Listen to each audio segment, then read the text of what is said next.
Well, hello. Welcome to our reading on isolation. We're so excited to be doing this today. And obviously, isolation has been present in all of our lives in the past year, but it also shows up in broader ways all the time for people of color. And we are so lucky to have four powerful and creative writers bringing us into their worlds today. You can see them all. They're here. And thank you so much for arriving with us in this digital space. My name is Emma. My pronouns are she and her. I am the marketing and programming director at Antloop Books, a nonprofit intersectional feminist press. And before we get into the core of this event, I want to make some quick announcements. First, this event is being recorded and will be published shortly after today. And this event is made possible by funds from the California Arts Council.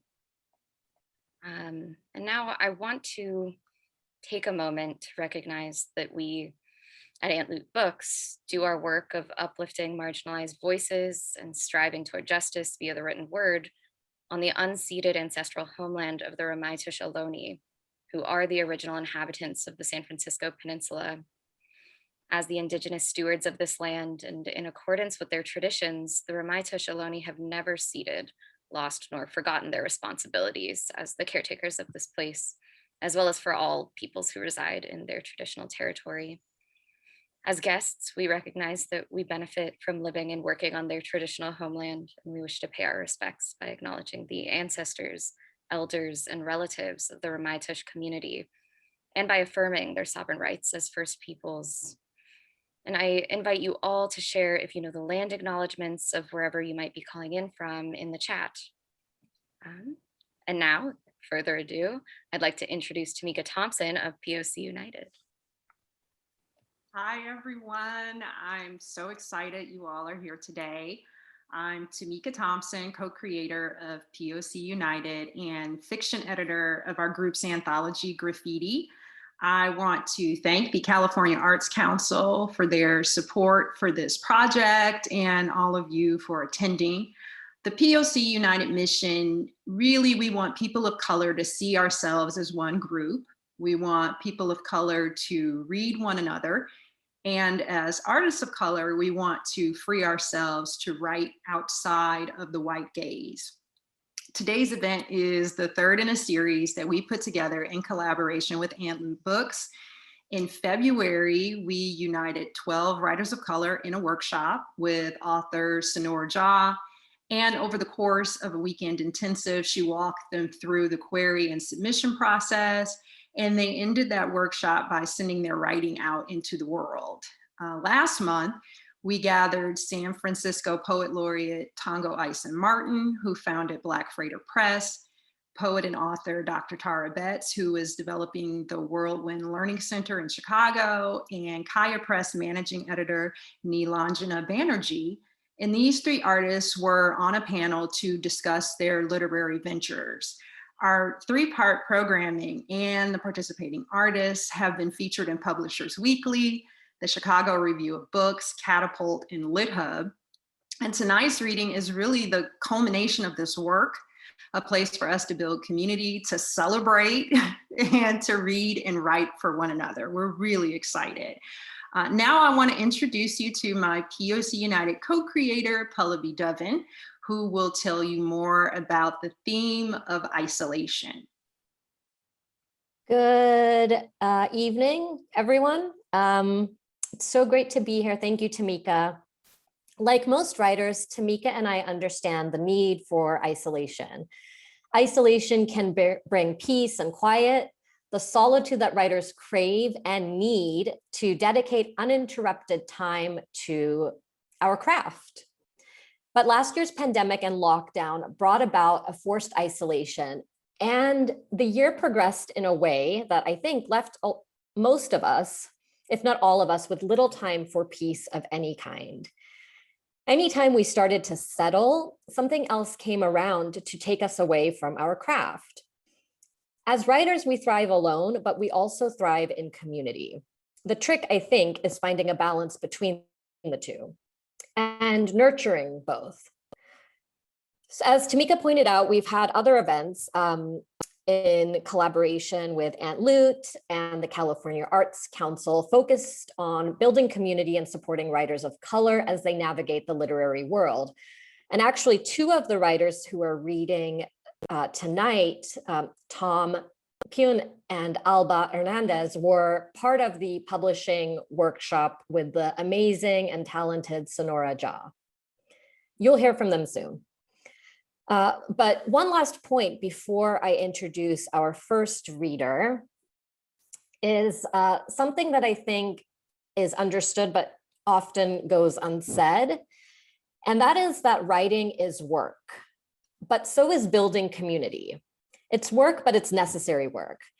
Especially for the writer of color isolated from the literary establishment, we need to hold each other up and support marginalized voices and highlight overlooked stories that haven't yet found their place in the mainstream establishment. So this reading and this theme of isolation is meant to gather and celebrate these voices together, because what we create in isolation, we can and should share together with each other in community. So without further ado, I would like to introduce our first reader, Devi S. Luskar. Devi is the author of the Atlas of Reds and Blues, which I highly recommend. I've read it, it's amazing. It's the winner of the 7th annual Crooks Corner Book Prize in 2020 for best debut novel set in the South. It is the winner of the 2020 Asian Pacific American Award for Literature. And among other acknowledgements and awards, it has been selected by the Georgia Center for the Book as a 2019 book, quote, all Georgians should read, end quote. I think everyone should read this book. The novel was named by the Washington Post as one of the 50 best books of 2019. When I first met Devi, I knew her as a poet. And she's published in poetry as well. In 2017, Finishing Line Press published 2 of her poetry chapbooks, Gas and Food, No Lodging, and Anastasia Maps. Devi's second novel, Circa, will be published in spring 22 by Houghton Mifflin Harcourt. So we're very excited to have Devi here. She's an established poet, established novelist, I think, and a friend. And so Devi, whenever you're ready, if you want to begin, thank you for being here. Well, thank you so much for having me. I'm honored to read with such a talented group. I am so excited to be here this evening. So I wanted to tell you a little bit about my pandemic novel in progress. It's called Salt of the Continent, and it's a pandemic novel with our narrator, whose name is Preeti, but everyone calls her Pretty in America. It's a second person novel, and we are immersed in her life during the pandemic with her husband, who we only know by his initial, M, a retired baseball player, and their rescue dog, Mo. His daughter, Rachel, from his first marriage to Charlotte, North Carolina socialite, Savannah. And it is set in North Carolina. And this excerpt is from a few days at the beginning of the book.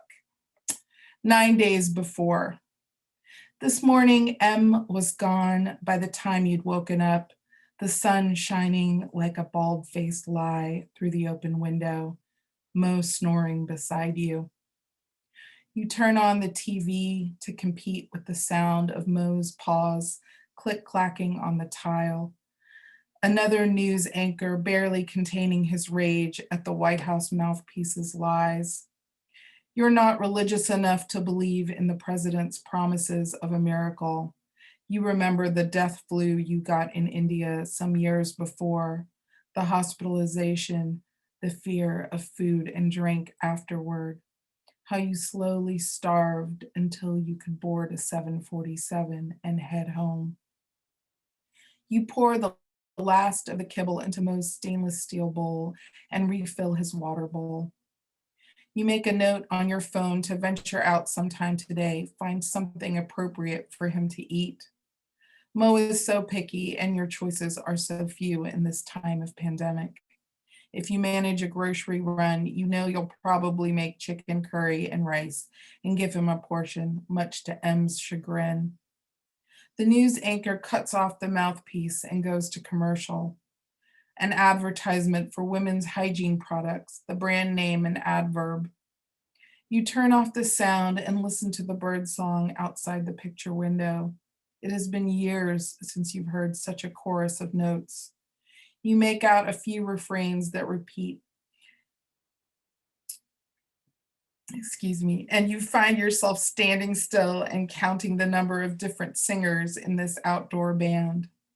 Post-dawn chorus with robins, wrens, tufted titmice, chickadees. You spot a sparrow through the window and a couple of cardinals. Even Mo stops eating to listen. In the end, he howls and returns to his bowl. In the end, you unmute the TV and watch the infectious disease doctor predict another avalanche of death. You are in the midst of folding laundry when you hear an unfamiliar car pull into the driveway, a car door slam, and a figure step out onto the gravel, crunch his way toward the porch and front door. Mo is the worst guard dog in the world. He sleeps on his back on the couch, snoring, paws galloping as he dreams. You finish folding M's incandescent white polo into a tidy square and listen for the doorbell. Instead of chimes, you hear someone trying the doorknob. You remember that you locked it behind you after taking Mo for a long walk. Then you hear someone's hand curled into a fist, unleashing thunder. You open the door, and the man standing before you is a pasty-faced stranger, tall, boxy, wearing a tough guy leather jacket right out of Central Casting, a 5 o'clock shadow covering his weak chin and misshapen lips. There's a man standing behind him, off to the side, chin rubbed raw, eyes watery blue. He's familiar, but you can't place him. You try to remain indifferent. Yes? He looks you over. Where is he? He looks you over your shoulder into the foyer. Is he hiding in there? You stare at him for a long moment. M is unavailable. May I take a message? He stares back. You the missus or the maid? The blonde man exhales. You smile at them easily now, if only these were the first people to mistake you for the housekeeper. You wonder how deep M's entanglements are. You wonder why Mo did not bark. I'm just here for the free food, you say, and smile sweetly. Then you recall the other man, Danny, the old friend who M gave money to. He chuckles and takes out his card. Tell him to call me when he comes home. You glance at the white rectangle, a phone number typed in the middle, no name. You lock eyes for a moment and see his eyes are hard and blank as buttons. Danny has turned away. Goodbye. You call M and it goes straight to voicemail. You hang up before the beep. The woman says, ever more bitter with the salt of the continents. Your feet dangle off the side of the couch as you wait. You're hungry, but you don't want to eat alone. M is late, which is not new, but surprisingly, he hasn't even called to check in. You can't find Mo, haven't seen him since he went out to do a few errands. He must be out exploring again in the woods by the chain link fence in the back, where he's found a fuzzy sock and is cheerfully shredding it in some corner. You're reading an article, rather you're listening to an audio version of a profile on Rachel Carson and how, as a trained marine biologist, she came to write her seminal book about pesticide poisoning of nature, Silent Spring. The telephone rings. A woman on the other end calls from a university you once gave money to for a former friend's PhD project. We'd love to have you contribute at the leadership level this year, she says as voices chirp and telephones trill in the distance. Sounds expensive. I can't help you today, you say as softly as you can, because you're the type of girl who hates to disappoint anyone, even a stranger. Hang on one sec.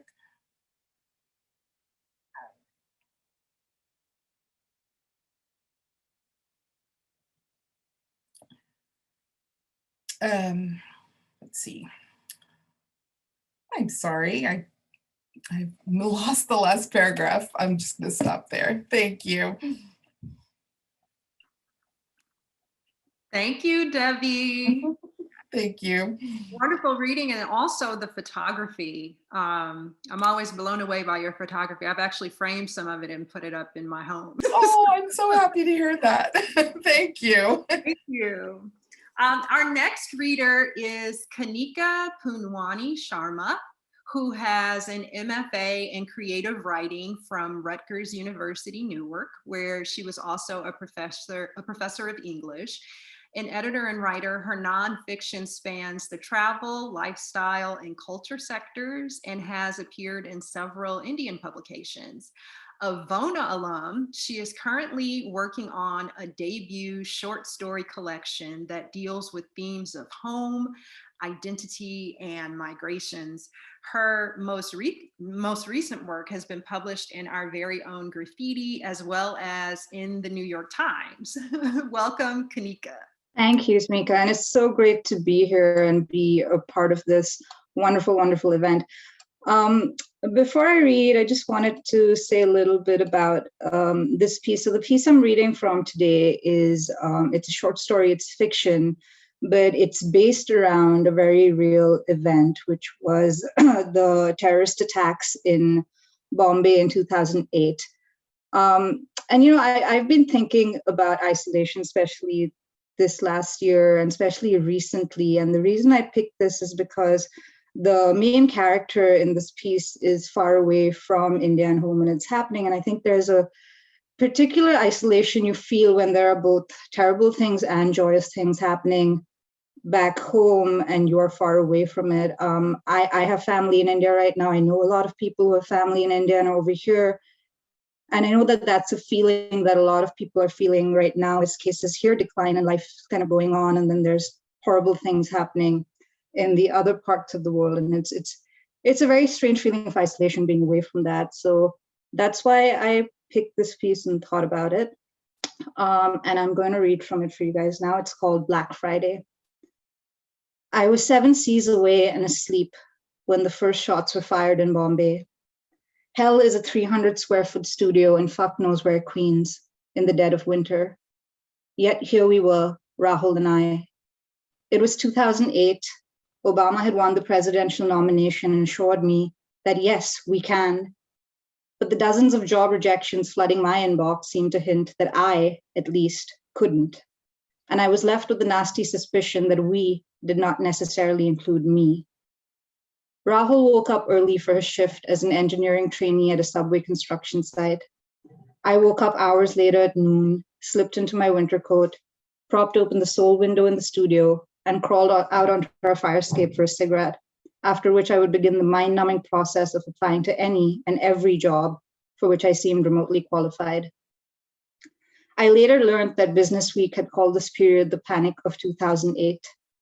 It's a term I have since appropriated to describe my state of mind at the time.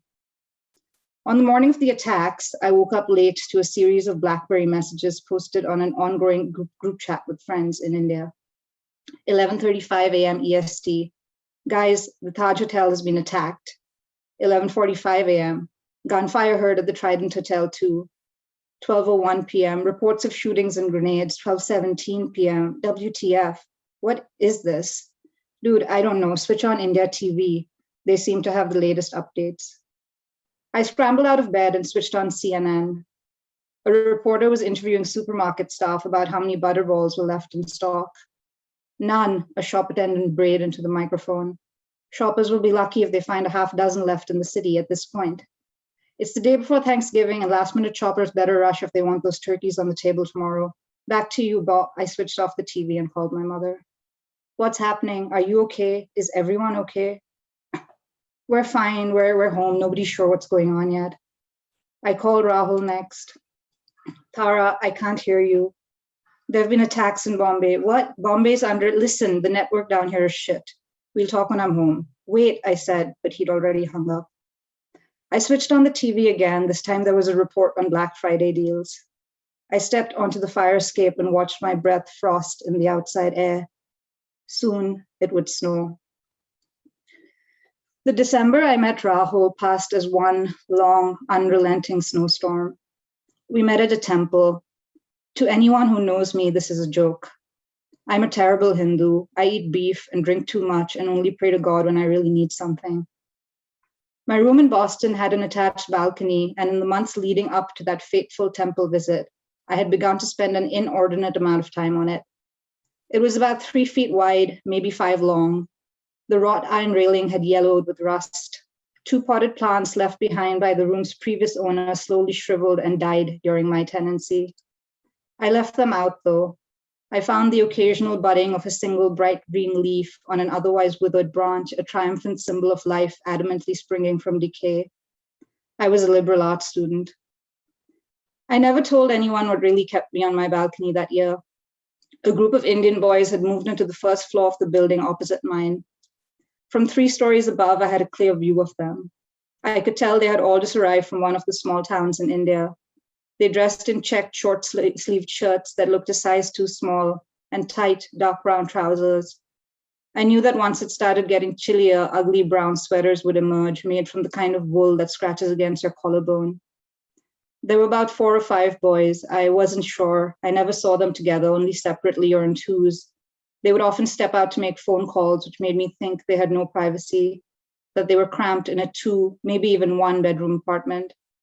They all probably worked for the same company and had been posted here together. I guessed they were on a tight budget and saving money to send home. I imagined them huddled around a hot plate making ramen for dinner.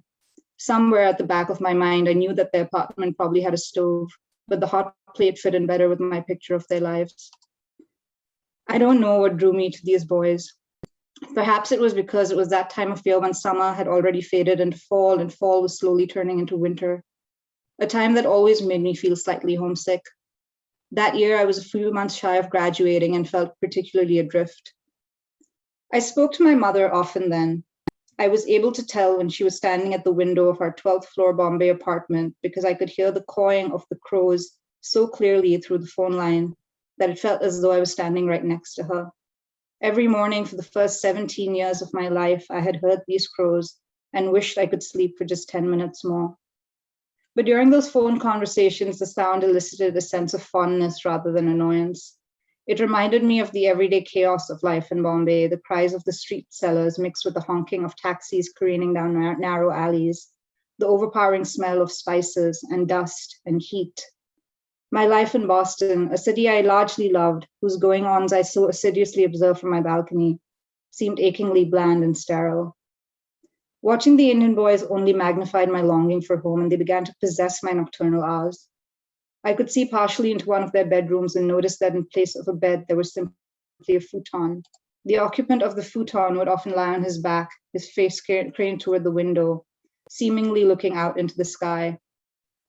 On some nights, the light in his bedroom stayed on almost as late as mine. I wondered if he knew that once it got colder, his woolen sweaters wouldn't afford much protection. He would have to buy winter coats and bulky gloves. He would think of home more often once it started getting dark early. He would feel just a little more alone. I would feel my throat catch on his behalf. I wanted to go down and hold him, tell him it was all right, and then he would make it through. I had become a batty night wanderer, an insomniac who slept too little and knew too much about her neighbors' lives. Come home for Christmas, my mother said. The offer was tempting, but neither could I admit to my parents that I had no money for a ticket, nor did I feel right taking them up on an offer to buy one for me that would have been the eventual byproduct of that admission. So I declined. Instead, I stayed and spent countless holiday hours on my balcony, shivering in the cold, waiting to see how the boys were doing. But the boys didn't come out much that December. My longing for home increased, and on a whim, one Sunday morning, I decided to go visit a temple. And there I met Rahul. 3 weeks later, he asked me to be his girlfriend. I laughed. When Rahul returned from work the evening of the attacks, the 2 hotels in downtown Bombay remained under siege. CNN had caught wind of the Bombay attacks by this point. It was a slow news week, and reports confirmed that there were Americans in the hotels. The combination of these 2 details resulted in 24-hour coverage. I got your text, Rahul said, taking off his shoes near the front door. Is everyone you know safe?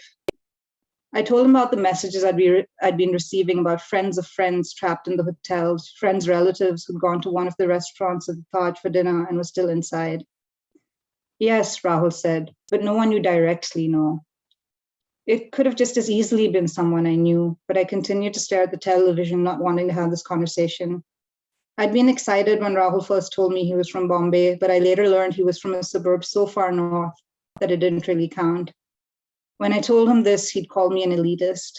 I was an elitist because I'd been to the hotels that were now burning, eaten at their restaurants, attended weddings in their banquet halls. I was an elitist because I thought Bombay extended only to the parts I'd grown up in, the parts that now smoldered on our TV screen. Maybe Rahul was right. Or maybe there was a difference between being an elitist and being from a family that was a little more well off than his. I kept that particular thought to myself, though. You say something that awful out loud, and there's no taking it back. Yet, despite his misgivings about my Bombay, as he put it, Rahul was absorbed by the events on TV. It was difficult to believe that the scene unfolding before us were real. The attackers, now upgraded to the level of terrorists, were holding hostages at both the hotels. Firefighters climbed up tall ladders and pulled trapped guests from their bedroom windows. Flames billowed from the top floors of both hotels. This is crazy, I told Rahul. He nodded. It's like 9/11, but in India, you know. My God, this is going to be our 9/11, isn't it? I doubt that's what the people in the hotel are thinking, Tara. It was true, but it also wasn't what I'd meant. I didn't say anything. Rahul and I had recently developed a shorthand in cutting each other down. We were quick, efficient, adept in crafting that one simple sentence that really hit at the other person's shortcomings. Is this what happens as a relationship slowly deteriorates? You mine each other's vulnerabilities as points of easy attack, rather than something sacred. At close to 1 a.m., Rahul got up, stretched, and began to get ready for bed. What's your rush? I asked. Tomorrow's a holiday. I'm tired. He pulled down the covers and began climbing into bed, and then stopped and turned toward me. I mean, unless you want to talk. I shook my head. I muted the volume of the TV and stepped toward the fire escape to call my mother. It was early afternoon in Bombay, more than 14 hours after the attacks had started. What's going on there? I asked. She told me about her friends who lived in buildings close to the hostage sites. She'd been talking to them on the phone. There's smoke everywhere, she said. They say the air smells like gunpowder. My mother couldn't see any smoke herself. Everything around my parents' house was still. The streets are deserted, she told me, and it's so quiet we can hear the exchange of gunfire from the Taj. I tried to imagine this. My mother was some 4 miles from where the hotel was burning. I strained my ears to try and detect the background noise around her, but for once there was only silence. Not one horn, not even a crow. I went back into the studio. The beam of a streetlight cut through the window, illuminating the bed and Rahul's sleeping form. Rahul had fallen asleep with his head turned to the ceiling, one arm bent over his head.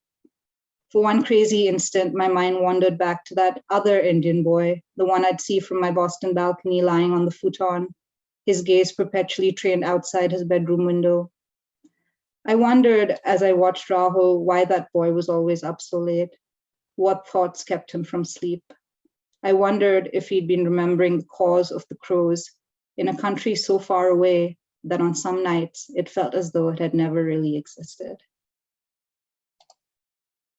Thank you, guys. That's it from me.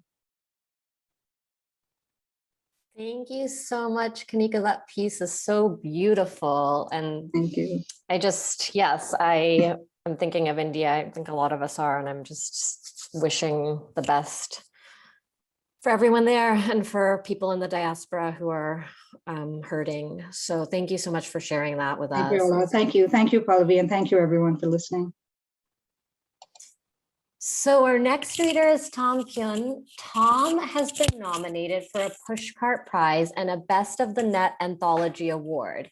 He's also been awarded fellowships at Vermont Studio Center, Vona, and Tin House. His short fiction and creative nonfiction have appeared in The Bold Italic, The Rumpus, and Joyland, and not surprisingly has placed in competitions such as the Blue Mesa Review Summer Story Contest.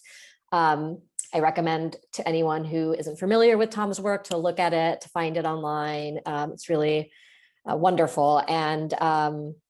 And Tom has, he received his MFA from Antioch University in Los Angeles, and he has degrees from Vassar and Columbia as well. So Tom, thank you so much for being here. And whenever you're ready, we'd love to hear what you have to share with us. Thank you. It's great to be here. When I walk around San Francisco's Mission District now, a neighborhood both old and new to me, I'm surprised by the empty streets. Boarded up storefronts with for rent signs and stretches of grimy sidewalk devoid of bustle are a striking contrast to memories of endless streams of cyclists racing down Valencia Street, busy shops hawking artisanal candles and organic dog leashes, and packed restaurants and bars, spilling with well-to-do, well-fed, casually dressed young professionals. On my morning walk, it's often just me and the occasional homeless person. I skirt around piles of human shit, weave around someone passed out on the street, step over used needles and lit cigarette butts, and race to the other side of the road to avoid eye contact with a red-faced man gripping an empty bottle and screaming about Jesus while pointing at me. "Judas," he says, "why are you running? Come back here." Once I arrive home, I double lock my building and apartment doors and check my health app. It says I've increased my steps by 200% compared to the year before when I lived in LA. This data point makes me feel like something good has come of the pandemic. I take off my shoes and examine the bottoms for shit or a flaccid condom until the guilt sets in. Guilt from ignoring people in need, buying into their invisibility.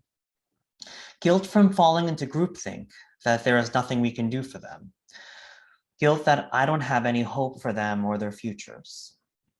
But seeing the swaths of homeless people on our city's streets is a daily reckoning with my country and what we permit as commonplace.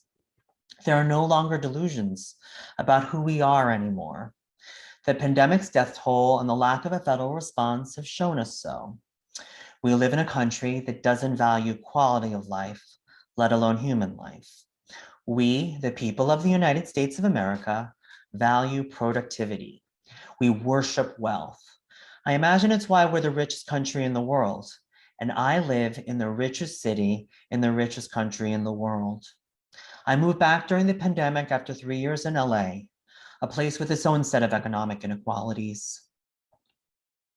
A friend of mine has a theory that there are 4 economic classes in San Francisco. 1, the ultra rich, those who own companies, hold massive portfolios of investments and properties, steward intergenerational wealth, or some combination thereof.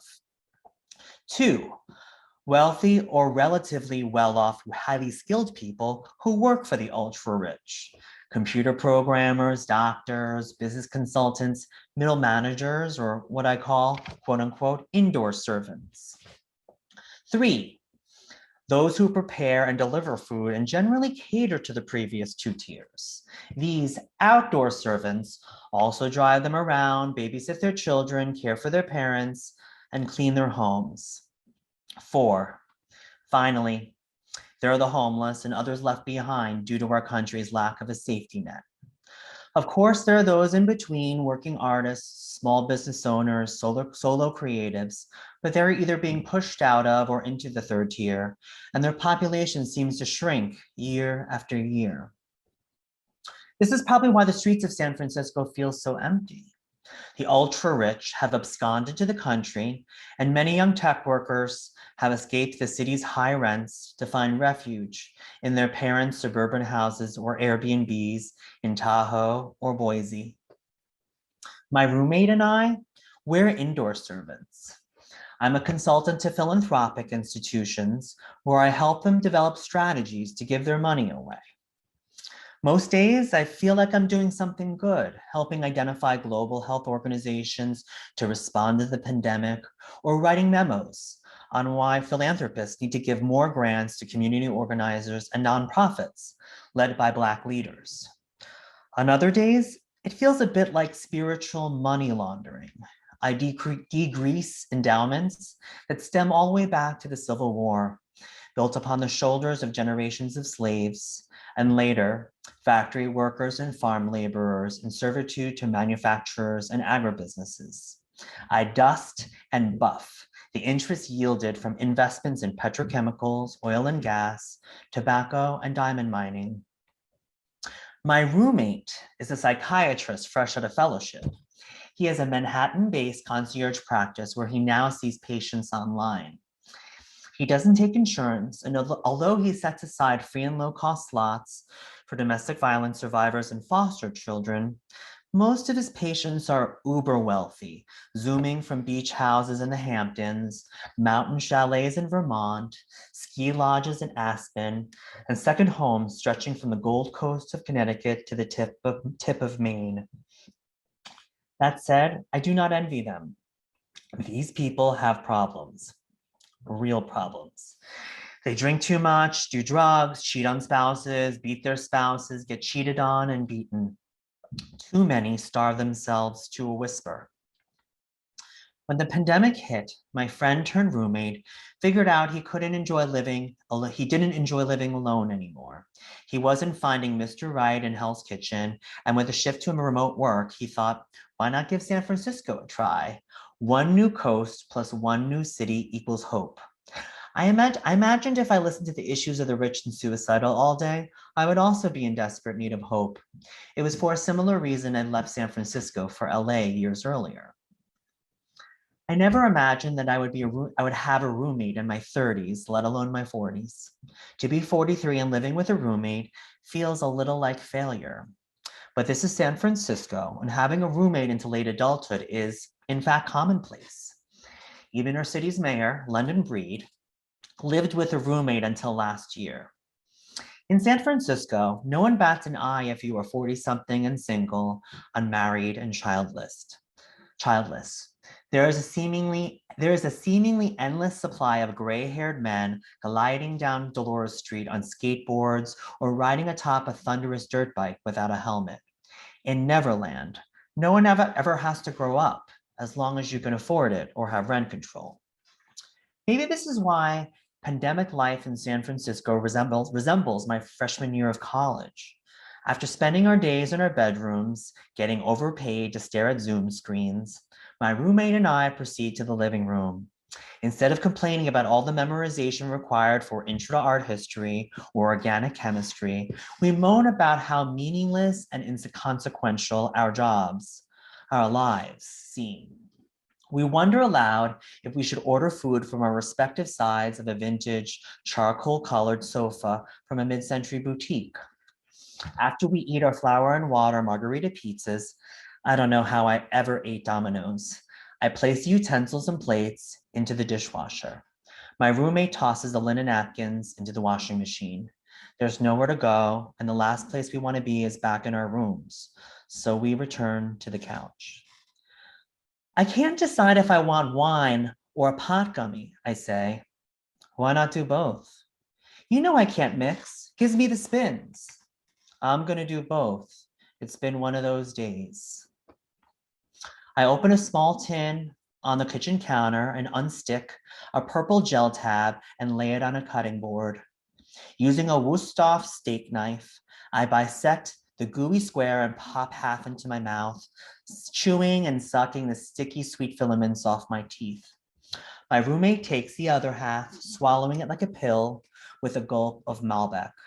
While washing the knife and cutting board in the sink, I say, I should be writing. My roommate is back on the couch, scrolling through Netflix on the flat screen TV. Maybe I should go back to New York, he says, after which he emits a long sigh. Give it another few months, it's gonna get better. But I don't have any friends here, he says, besides you. Please don't leave me. I sit on the lounge chair across from him and open a new screen, an iPad, and stick in my earbuds, alternating between YouTube videos of puppies and kittens snuggling and doom scrolling the election and rising cases while my roommate watches TV. He is done talking for the day, as am I. In an hour or so, the gummies kick in, and we drag ourselves to our respective rooms and lay in our beds in the dark, our stone faces aglow from our phones. Thank you. Tom, that was powerful. Thank you so much. Our final reader, I'm so excited to introduce you. Alba Delia Hernandez is a writer inspired by Puerto Rico, growing up in Bushwick and salsa, who dances in the hybrid forms of fiction and poetry. She earned a Bachelor of Arts degree from Columbia University. She received the Bronx Council of the Arts First Chapter Award and Columbia University's Award for Outstanding Achievement in Literature Writing. She's a passionate yoga teacher, salsa dancer, and videographer who recites speeches by Puerto Rican revolutionaries or moves to songs of resistance. Currently, she teaches creative writing to students across New York City public schools with Teachers and Writers Collaborative and other organizations. Please welcome Alba. Hi, everybody. Thank you so much. Thank you, Aunt Lu. Thank you, everyone, for making this possible. So I'm reading a poem titled Milk in the Time of Quarantine, and it's about isolation and last year. All right, here it goes. Milk in the time of quarantine. My 8-year-old daughter cries because the teacher does not call on her. My daughter cannot unmute her tears lost in a bad connection. My husband is angry that he cannot walk through the apartment without being watched by that school. I tell my children, you are going to learn to read and write by any means necessary. My 8-year-old son tears my yoga bolster with a steak knife. I look around to see if I can find something to break that would break my son's heart. I run away, I say, to run an errand, to get milk. I run and hide on the roof where I listen to Rafi Levitt's salsa. Ay, lelolai, lelolai, siempre alegre. There was no milk in the corner store, I lied to my husband. I had to walk 30 blocks to the next open store. My mask helps me to be a confident liar. My son cries and tells me that if he were in school, me and him would not be fighting so much, that he'd much prefer to play with his friends than to be with us every day. I would prefer to be alone on my roof without a mask, my feet dirty from the head crushing stomps of the salsa. Vive la vida, mira que se va y no vuelve. When you are stuck inside with someone that you love, maybe, but do not like anymore, you are in a prison. The curses meant to scare you till you spill milk all over the floor. And I say, oh my God, I'm sorry. I'll go to the nearest store to buy more. This time, the line to get into the supermarket rounds the 4 corners of a block. I tiptoe up the 3 staircases to the roof. That damn dog on the 3rd floor always hears the creaks and barks. When I am questioned as to why I took so long, I snuggle my lips inside my mask. I chew my words in practice. The line was 10 blocks long. There were old ladies barely able to stand up I heard people coughing. Someone came out and yelled, "Go back home, no more milk here, a paper toilet."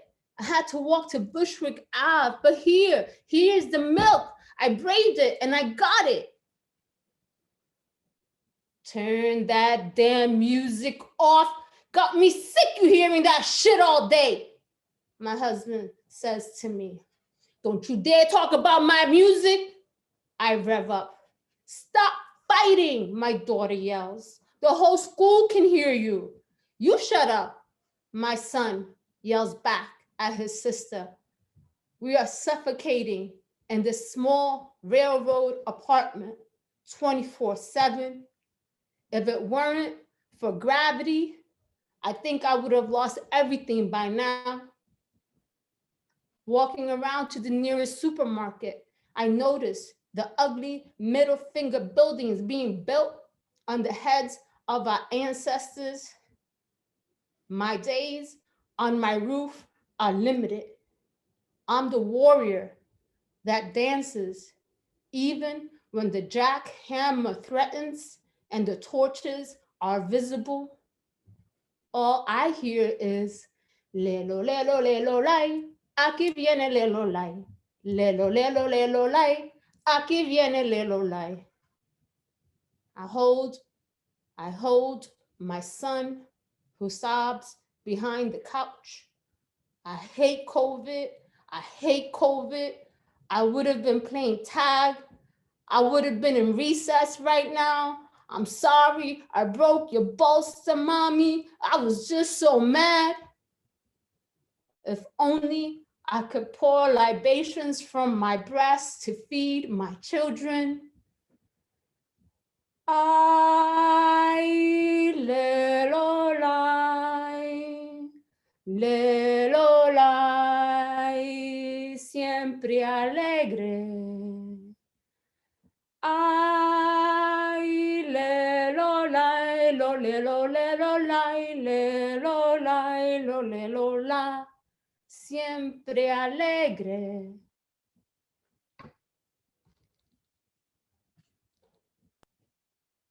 Lo, le, lo, la, y lo, la.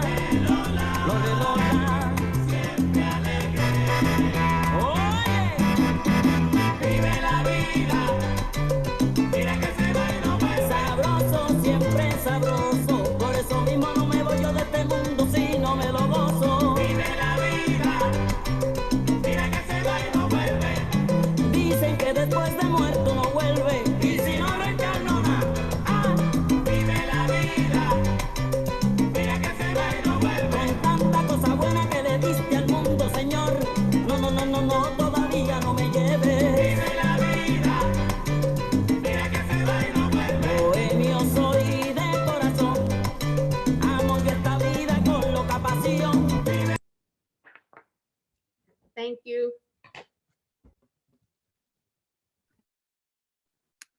Wow. This was all so beautiful. Thank you so much to all of our readers. Wow. Congratulations, Tom, Alba, Kanika, Debbie. Those were really powerful pieces. I'm stuck with that vision right now of your son holding the knife. But thank you to everyone for being here. Thank you to POC United for your visioning and the power that you have brought to this project. And if any of you are seeking to build out your writerly community, we are including in the chat a spreadsheet contact form so that you can connect with other writers in a supportive environment outside of an industry and academic experience that is so often defined and determined by whiteness. And so I encourage anyone who's attending, please feel free to share this doc with anyone in your community. And you can stay tuned for updates from POC United and from Aunt Lute if you're interested. Our website links are in the chat, as well as social media handles for us and the readers. And if you would like to offer your feedback on this event, we are including a survey in the chat as well. Please know that your feedback is really deeply appreciated and it helps us improve our future events. That concludes our reading. And thank you once again for being here with us. We wish you all ease and agency and some good literature. Goodbye, everyone. Bye. Thank you.